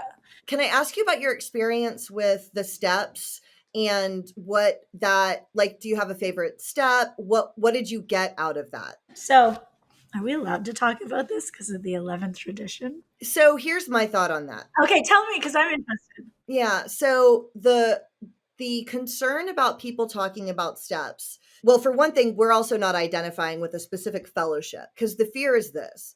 If I say I go to HA, I go to NA, I go to AA, right? Here's the fear. The fear is if I then relapse, people might say, oh, AA, NA, HA doesn't work. But I'm not saying which one in this conversation. But also, I think that there should be an evolution of the way that is looked at, which is this. That would be like saying that, Peloton is like a huge thing. That would be like saying if your, neighbor Maria, who's a retired school teacher and mother of 3, gets a Peloton and starts posting about it on Facebook, and posts when she has her 100th class on Peloton, and her husband takes a picture of her in the living room, and she's all happy about Peloton, and she's saying she lost weight with Peloton. No one is going to look at that and think, oh, Maria must represent Peloton. No one's going to think that. They're going to think she rides a fucking Peloton. And if they see her in a few months and she's like gained weight back, no one is going to think, oh, Peloton must not work. They're going to think, oh, I guess she quit riding that Peloton. Too bad. She seemed to really like it. Right? Like, I feel like people are a little more sophisticated now than they were. But more than that, I think we're not doing anybody any favors by acting like the program is just old guys in a church basement with coffee in a styrofoam cup, because that's what you and I thought, and it kept us out for a lot longer. Now, a lot of it is old guys in a basement with a styrofoam cup, and I love those guys, and I have come to see them, yes, as the most brilliant men I've ever met in my life, but I didn't know that before. So, like, to me, that's why it's okay. But also, the steps are just the program, and the steps are in a lot of things. They're in Overeaters Anonymous. They're in SLAW. They're in this. They're in that. So I think it's okay. You. Yeah. I agree. Just don't feel bad about it is why I'm sharing that perspective. I think it's okay. And that's where I got to, because I used to feel really weird about it too. When I started my show, I was really worried that people would get upset with me. And I have taken a little bit of shit for it, but it's also kind of like that male-female thing. I don't think guys do. Also, Dax Shepard talks about AA all the time. So does Eminem. Russell Brand wrote a whole book about that. Not a great example. Well, he just ripped them off. I know. He also just ripped it off and called it something else. I know. So and it's like, yeah. And Dax Shepard talked about relapsing, and AA, the institution of AA still stands, and he's famous, and he relapsed. So in the shelter of this podcast, which is a relatively closed community, I don't want you to feel funny about talking about it. And I don't want you to feel funny about talking about it anywhere. I do stay 12-step. So that's how I kind of get around it. Oh, yeah. I was saying recovery program a lot on my Instagram. That works. I think that works fine. What is your experience with the steps? And do you have a favorite step? And like, what are like some of the main things you learned from that have changed your life? Okay, so when I first got sober pre-lapse, I was using everything but the steps. So I was going to meetings. Oh, okay. Yeah, so I was going to meetings. This is why this is all how my relapse happened. I was going to meetings. I wasn't working the steps, and I was getting outside validation from men or even Instagram or anything like that. After my relapse, I surrendered to the program, and it's changed my life. There is nothing more important to me in my life than my 12-step program. I did the 90 and 90 again. I've done the 90 and 90 so many times. I've done 90 meetings in 90 days. I got probably I'm in a small city. I got probably the most hardcore woman as a sponsor. And she just started calling me on my bullshit, which I'm filled to the brims with, as a lot of addicts are. And she took me through the steps, and I had that spiritual awakening, and it shifted everything for me. And I have a relationship with a higher power.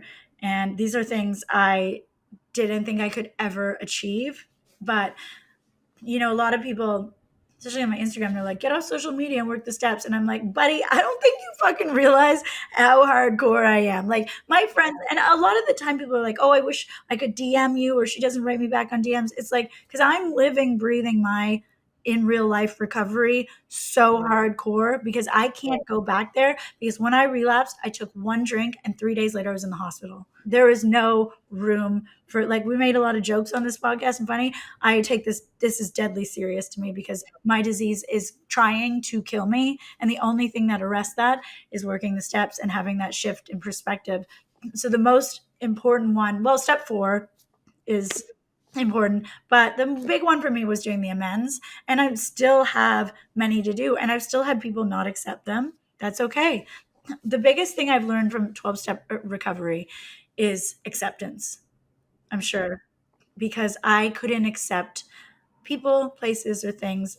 Like I said, I wasn't conflict averse. I was conflict, bring it on, whatever. So I would, like, it didn't matter. I would fight anybody for anything, or fight anything for any reason. And now, just throw my hands up. I was a road rageaholic. The traffic here in my tiny city is so fucking bad. And I just listened to a speaker tape. I had to stop fighting everything and just accept this person and a lot, even with like the comments on Instagram, I don't fight back, because I just go, okay, that person is sick. That's a reflection of them. And then I'll pray for them, so the other thing I learned was, if you have a resentment against somebody, to pray for them every night, or if you don't pray, to ask them for happiness, the universe to give them whatever they want. And so first, I don't even want to ask them. And so I pray for the willingness to be able to pray for them. And then I get there, and then that angry thing that I was mad about, that's just gone. So there's a woman I resented so much that led to my relapse. I hated her. She ruined the relationship with me and my cousin, but she didn't ruin it. I ruined it, because I was a nightmare, Yeah. So, can you tell me about the relapse? And now, how long do you have got? 4 months now, or what do you have 4, now? yeah. 4 months. Okay. What led to that relapse? What happened? So, yeah, it's a lot. Well, first of all, the overarching thing is I didn't have a spiritual practice. Okay. I didn't have a connection to anything higher than myself. I was trying to, but because I had PTSD from my assault, and I had been living in England, and then in February, my house burned down in England. I know, there's a lot. So there's a lot of things. What? How? It was a sex worker situation. Okay, so all right. So I was in England, I was doing the PhD. I was sober. I had the Instagram account. Whole thing was like sober in London. People love that shit. And then I went away to Greece, because I found out my cousin, who I hadn't been speaking with, had a traumatic brain injury, and she didn't want me to see her. And I just felt I didn't have a spiritual connection. So I was like, I got to go. And so I did another geographic. I took myself on a vacation to Athens, because like flights in Europe are like $20. So I'm not fancy. And I get there, and I wake up the first morning, and my landlord, or like property agent, is calling. He's like, Danni, are you okay? And I was like, yeah, what's up? And he's like, oh, turn on the news. whole block is on fire. Nobody died, which is why I guess I can laugh. And then it was, if you Google it, and I have a thing on it, it's a West London fire. Emperor's Gate was where I lived. The whole thing up in flames. I had been living next to like a block of sex workers, and they were dope as fuck. Like, girls loved them, and they just had a client, and the deal went bad. I mean, I'm sure he was just a fucking psychopath. He was. So the girl went to sleep. He came back in the middle of the night, crawled in the apartment, doused the place with, it's in the news, doused the place with petrol or an accelerant, lit it on fire. She survived. Everybody got out, but 120 people were displaced. So holy shit. Okay. Yeah. So this is what started the relapse, because I had this little life I had built. So I had to come home to Canada for the first time since getting sober, and I had to come back to the place I had been running from my whole life. You had about a year sober, right? Mm-hmm. When I returned home, I had about a year sober, and then it's all of a sudden people, places, and things were everywhere. And so, and then that night, and the thing with Billy, I was now living where Billy lived. I was living next to the art center where I was assaulted. I was just, it was embroiled. And at the same time, I had been offered the chance to write a book about my addiction and Instagram. And I was still fucking crazy because I hadn't done the goddamn steps. So I like posted the story of my rock bottom, of the assault of Billy, on my Instagram. And I guess, delusional little me, it was probably pretty obvious who it was, being back in my small town. To the London audience, no, it's just like whatever. So people started sending me death threats and hate threats and rape threats and stalking me in real life. Oh, shit. Yeah, it was a lot. But again, now doing the steps, accountable. Why did I put that out there? Why did I make it so obvious? Because, I'm still being a little trash demon and just causing all of this fucking chaos for myself, because we're so addicted to chaos that even though I wasn't drinking or drugging, I was still creating all of these insane situations. So the PTSD, moving home, all that, I was in so much pain. I don't even fancy a drink or a drug, but I was in so much pain. I got to the point, Billy announced a concert in almost the same exact location as the assault. And I was walking down the street and I saw an ad for it. And I was like, it just flashed back. I was like, I can't live through this again. And it was like 2 days later, I wasn't even, all the places I'd been since I was sober, all the restaurants in London, all of the trips, all of the cool things. It was just in some rundown fucking apartment. I went up. I knew they were ordering Coke. My body was going, leave, leave, leave. I'm watching myself from the outside. I have 100,000 followers on Instagram because I'm sober. But this is the insidiousness of the disease. I couldn't make myself leave as soon as I and then the Coke arrived and they were doing it. And this is, by the way, this is my best friend Laura at the time. And people are like, oh, you're blaming her. I'm not blaming her, but like, thanks, friend. So, we're not friends anymore. I walked to her fridge and I grabbed a glass of wine, and everybody there who are no longer my friends cheered. And they were so right. Because these are not the friends I made in sobriety in England. These are my old friends, the old addicts, and they all cheered. And somebody picked me up and spun me around like, oh my God, you, look, you're yourself again. And that relapse, people think it was like went on. The thing is, I woke up and I was like, holy fuck, I can't do that again. Then I'd be like, I'm going to tell everybody because I'm just too honest. I'm not going to lie to my followers. And I'd get to a point where I was about to say it, or I was like teasing it out, and then I would drink again. And then so it was like, I think people think like I went on this month-long bender. It wasn't that. It was about 6 nights and all about a few days apart, and everyone progressively as bad as the worst, ending up in the hospital. So finally I get sober because I run into Billy on the street. Oh, shit. I know. It's like my little human, I don't know what he is. And I'm there and I'm fucked, and it's pride, and I'm in a cowboy hat and nipple tassels and whatever. And I'm just like totally fucked again. And I've got this community. Relapsing is bad always. Relapsing and then telling 100,000 people, holy fuck, dude. So I was just on the street and Billy pulled me aside and he's like, Danni. And I was like, and he's still like an active drug user. He was just like, Danni, I'm really worried. I'm really, really worried. And I was like, ugh. And he's like, I'm really, really, really worried. I'm worried. And I was like, it's okay. It's okay. And then I went home and I was like, I'm going to kill myself because, like, what else can I do? Instead, I woke up the next day. I booked an Airbnb. I did again. I never take the advice I give others, which is go to a fucking hospital, or a detox. But I got an Airbnb in the middle of fucking nowhere, drove 3 hours into the countryside, processed it. And on the third day, I think I made the video about my relapse and posted it. Okay. What was the response to that online? Really amazing in the beginning. And then I wanted to show that you could come back from a relapse and be open about it and do it in that same Instagrammy way. Maybe it looked like, oh, maybe, again, would I have done it that way? Maybe not. I just was like trying to be like, it's okay. Just get back right back up.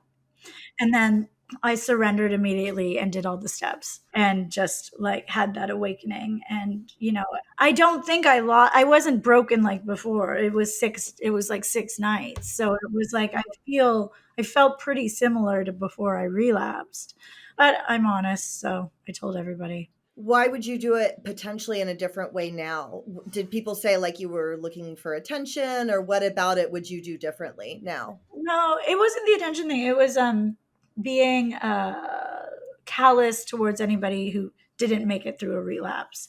And I do see that. I mean, the nature of talking about recovery online is just it's going to be triggering for people. It's triggering, and you're not going to do it the right way. Mine was kind of, because relapse is a huge part of a lot of people's stories, was just to be like, get back up, do it. I had a reel go viral, like coming back delusional. And I guess, but the imagery is always that kind of influencer thing. What I write in the caption is like, disclaimer, relapse is incredibly dangerous. And like, you need to be careful. But people don't always read the caption. People don't care. They never read the caption. It's like, I actually have I have a reel right now out that bounces around from sometimes, and suddenly it'll sometimes like pick up speed. And it's me as like this rehab fitness person. And it's very similar to, it's similar to, Laura Clary. She does Pamela Pepkin. Well, hey y'all, it's Pamela Pepkin. And it's like a Christmas thing. In my caption, I say, thank you, Laura Clary, for the creative inspiration as well as the recovery motivation. Pamela Pepkin, meet Cheryl Ann, your rehab counterpart. Like I say that in the caption. On Facebook this morning, all of a sudden I got like comment after comment after comment tagging Laura Clary and being like, I bet you won't like this either. This chick is ripping you off, blah, blah, blah, blah. And in every single one I write, please read the caption. Please read the caption. Please read the caption. I would actually love for her to come on the show. Like, I did credit her with this. And I wrote this song myself and made the music and everything, but whatever. It's definitely in the style of Lord. But I feel like people do not read the caption.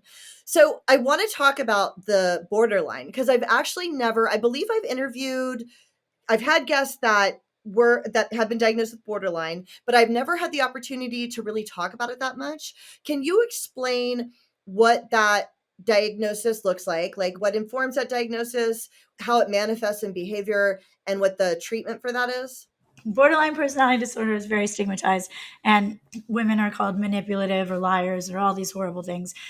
Basically, it's just emotional dysregulation. And people think we're doing like these extreme reactions. But as I heard it put, the reactions we do, which seem very extreme to people, are just because we are feeling that emotion to the 10th degree. And so our reaction is perfectly normal to the pain we are in. So it's like somebody said, it's like having raw skin, like everything feels. So my sadness is like, oh, I should commit suicide. My anger is rage. And before I had treatment for this, I used drugs and alcohol to manage it. So some of the characteristics are just like flying into a rage, or like the deepest, most profound sadness. And heartbreak is actually like, I had my heart broken when I was 17, and my parents were kind of like, you have a first love and it's a breakup and you're really, really fucking sad. Well, mine was like, there was no light in my eyes for 2 years. I was just, okay. Yeah. So there's also this really fascinating kind of thing about borderline personality disorder, which is called favorite person. So I've had a lot of like normal relationships, but an FP, favorite person, is a person that you kind of maybe get from like trauma bonding to them, and they become your be all end all. It doesn't even have to be sexual. It's just somebody you get validation from because you have nothing inside that specific person. So the first one I had was my political science professor, and I wouldn't have an okay day unless he told me I was worthy. So I'm not worthy unless my favorite person tells me I'm worthy. So when you lose that favorite person, feels like you're going to die. I can't even explain it. It's just crazy. So the depth, so BPD, mine just always presented in like rage and extreme sadness. And so I treated that with alcohol and drugs, but that's just pouring accelerant like that man did to my housing block in London, just pouring accelerant on fire.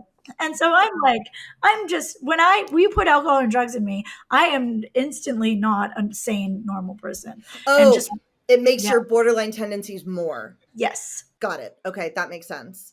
So I think part of what is stigmatized about it, and because I even have just heard this one piece, is there a sexual component to it that's like manipulation through sex, or is that just a stigmatized rumor? No, that's a stigmatized rumor. Okay, good. Well, I'm glad I asked. Okay, good. Yeah. I thought it was like manipulation through sex of both genders, not just women. Oh, I bet that is a thing for some. Okay, but it's not one of the diagnosing factors. That could just be a manifestation of the I need you to like me stuff. Yeah. Impulsiveness, black and white thinking. So people either being deemed good or bad really instantly, no gray area. So the treatment for this is dialectical behavioral therapy, DBT, and that teaches a skill set, or there's medication if you really need it. Now, borderline, you do this. I'm speaking about myself. It has gotten a lot better as I've aged, and now I'm being aware of it. You can control it. But when I was using all the time, it controlled me as the drugs and alcohol. But no, it's very stigmatized, but it's really just people think we're being manipulative drama queens because we have these outbursts, but it's just really just a reflection of what we're feeling. So like your reaction to a situation might be tempered, and then when you see this person have this crazy one, it's your manipulative drama queen. But it's really just like we really feel that horrible that we fucking like lose our shit, and it seems like this extreme escalation, but it's perfectly in proportion to what we are feeling. And so I know a lot of people who get diagnosed with BPD, and young women especially, and there's a whole community online that I feel like I don't even know if it's super healthy, because it's kind of like being diagnosed with something and living in your diagnosis. Borderline is completely treatable. Completely treatable. I'm actually really glad that you just said that, because I do see that online, and the idea is that it's such a struggle. This is what's presented often by the people that have been diagnosed, and as though there is not a treatment. And I want to talk a little bit about, because I'm really fascinated by DBT, by anything that's like a cognitive way of adapting our behavior, or you know what I mean, of adapting a maladaptive behavior, because I like those tools too. For me, I mean, I have a fair amount of emotional dysregulation. The whole time you were talking, I was like, oh shit, I have an FP, it's my dad, and I lost my mind. And I'm sure we all have elements of things, right? But like, so the dialectical behavioral treatment or therapy, what does that look like for you in the moment? Like if you have a trigger, what is a trigger for you? And then how do you use DBT to manage that trigger? Right. So because I have PTSD from the assault, I can use things that bring me back to place. Now, fully like letting you know, I am still in DBT treatment. I go once a week to a specific mental health, and I share about it. There's like whole 13-week programs to teach you all of the skills. So I don't even have the full skill set. So one of the things that works for me is the temperature control. So like if I'm having a moment and I'm feeling overwhelmed or in a flashback, if I hold like ice or dip my face, it's mindfulness and meditation techniques. It goes really well with like 12-step kind of programs and awareness. And a lot of people say that like the 12 steps can kind of be similar sort of, I don't know, like sort of just a way to be aware of yourself. So it's just about being aware of your emotions and taking time. Janine, I've got a workbook here. So ice is one of them. Okay, we'll take it out. Ice is one tool. What's just one other one? Just give me one other one. Josh, what's another one? Dunks. No, that's tip. We got to do another one. Wise mind. Mindfulness. Oh, mindfulness techniques. I've been taught mindfulness techniques where you pick out 5 things you can see. Do you know this one? No. Okay. I might get the senses wrong. Name 5 things you can see. This is a grounding mindfulness technique. 5 things you can see, 4 things you can hear, 3 things you can touch, 2 things you can smell, 1 thing you can taste. It brings you back to the present moment because it's been explained borderline. So normal people reactions kind of go like, duh, and then come down. Borderline reactions go choop and then stay and then come down very slowly. So it's about not letting that moment like take over control. Okay. All right. Now they can get the book. Marsha Linehan, she's the lady. Okay. She's the mistress. Mistress. So, but one thing I want to say, and I'm really big on this, I do see those communities online like live in their diagnosis. And, you know, some people can, I guess maybe that helps them, but borderline is also what gives me a little bit of the chaos that makes me and makes me loyal and passionate and creative. And they do also call it on TikTok borderline personality disorder. Also call it best pussy disorder. Because listen, we're emotionally there for you. We are there to satisfy you. Wow. Okay. Yeah. I also want to ask you about the museum that you want to talk about. So I have 2 questions. One is, I know that your focus is on ethical, what is it called? Ethical like display? Ethical exhibition design of human rights and traumatic narratives. Yeah. So does that mean that when somebody makes like a Holocaust exhibit, it is your job to consult and make sure that it is not like gratuitous or grotesque? It is actually just honoring the moment. Is that what that is?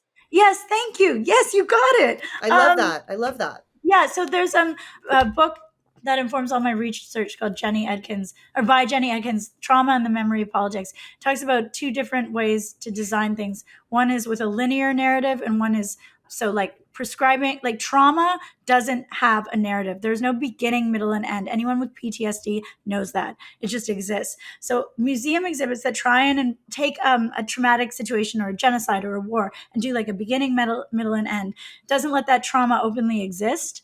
It's just like this whole theory. So it's so right now I'm looking on Indigenous exhibits in Canada because we Canadians, we committed genocide against Indigenous people, and how are we as Canadian governments recognizing, you know, what we did and how do we tell those stories without re-traumatizing?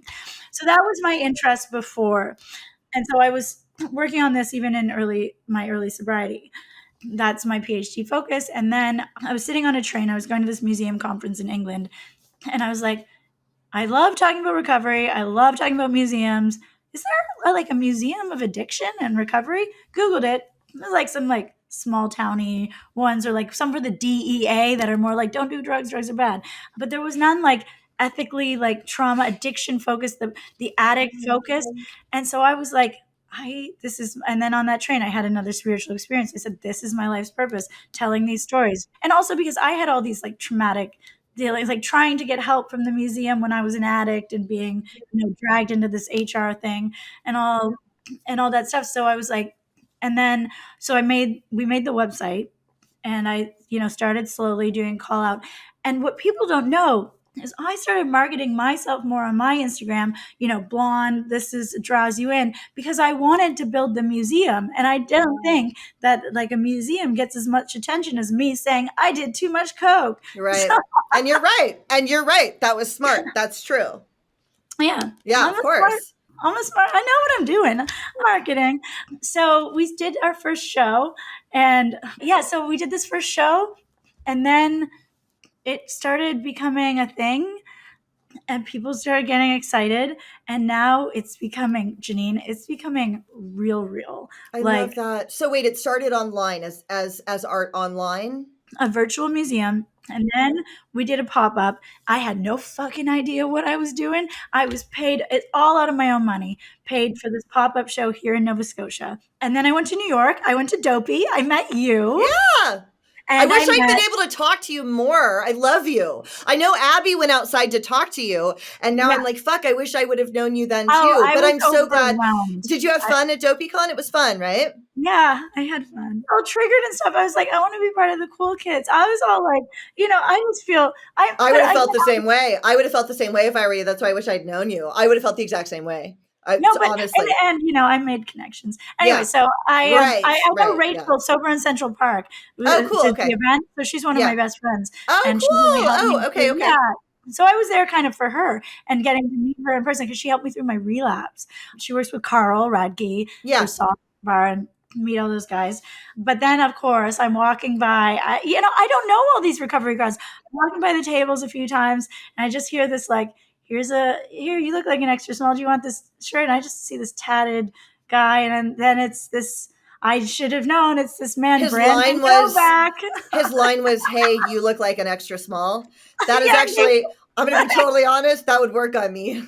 I'd be yes, it would. I'd be like, I am an extra small. Thank you for noticing. Yeah, no, he gave me an extra small shirt. Of course that would work. God bless Brandon Novak.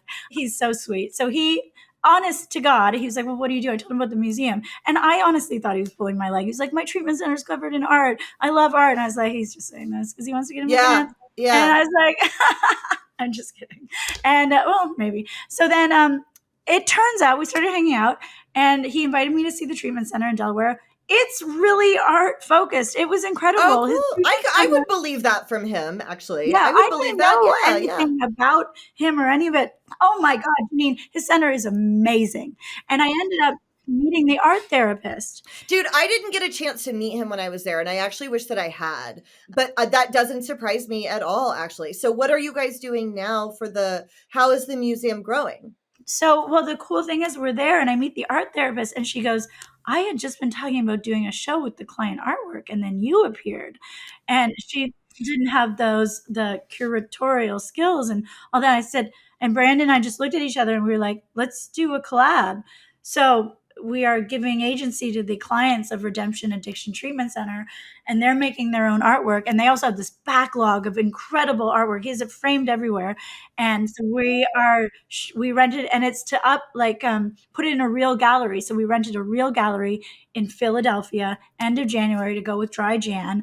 That's so cool. Yeah, January 22nd to 28th. I want to go. Can you invite me? Send me an invitation. Invited. Okay, yes, I want to go. The opening is the 23rd, so mark that on your calendar. Maybe I'll go with Abby. That'll be right after my 10 years. So maybe I'll try to go with Abby. Oh, and we can be friends and make videos together like the cool girls. That would, Hey, listen, I was only a cool girl for that weekend, so I'm down to do it again. Okay. That was like new to me too. So yeah, we're doing that. That's so exciting. I love that. Also, my friend Jed, he hosts a podcast called Church and Other Drugs. He's in recovery. He has amazing art. I tagged him in one of your things. I think I followed him. Oh, good. Okay. He's very cool. He's got great stuff. Yeah. So we're doing that. And then literally I was just on this research trip for my PhD at a museum completely unrelated to the Museum of Addiction.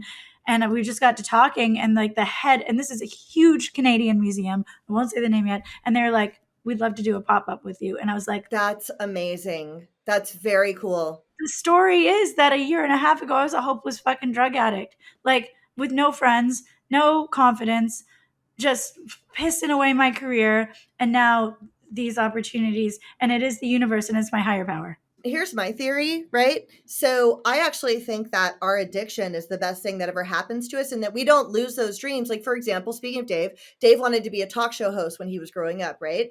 And like lost all of his dreams, whatever. But not because he's like a talk show host, right? No, I wanted to be a lawyer and or an actress. I use my speaking abilities for the podcast and then a little bit of like acting skills sort of for the content creation. Oh yeah. You wanted to be a museum curator. Now you're doing it just plus your addiction. So I actually think no dreams are ever lost.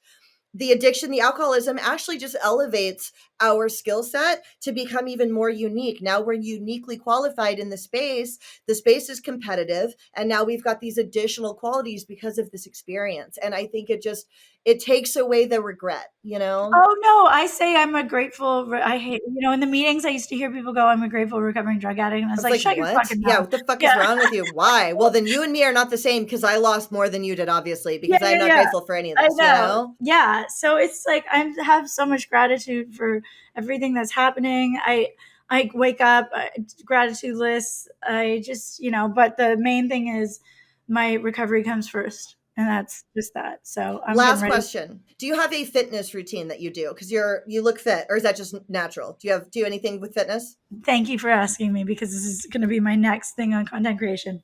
I had a trainer in England when I was drinking, and I slept with him, and it got really fucked up, as you do.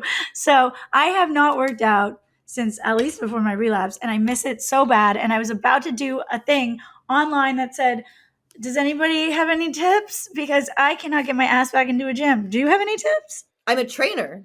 Oh, can you fix me? Yes, of course. That's what I do. That's what I do. I knew you did it, but I live here. Yeah, so no, we can do stuff online, of course. Yeah, a lot of people offer, and I'm like, I need somebody to beat me into going to a gym.